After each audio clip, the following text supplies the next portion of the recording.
क्या जिस बारान को मैं जानती हूँ, क्या वाकई वो ऐसा हो सकता है?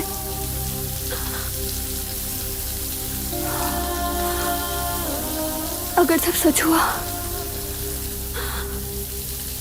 तो मैं कैसे उससे कैसे पूछूं? एक लड़की की जिंदगी खत्म कर दी तुमने, उससे कैसे कहूं? लेकिन पूछना तो होगा।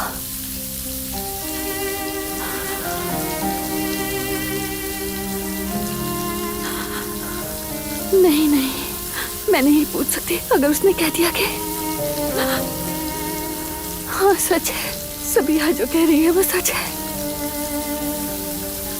और मैं जो तुमसे इतना प्यार करती हूँ, तो तुम्हारे मुंह से इस बात का एतराफ सुनना मैं ये सब कैसे सह पाऊंगी?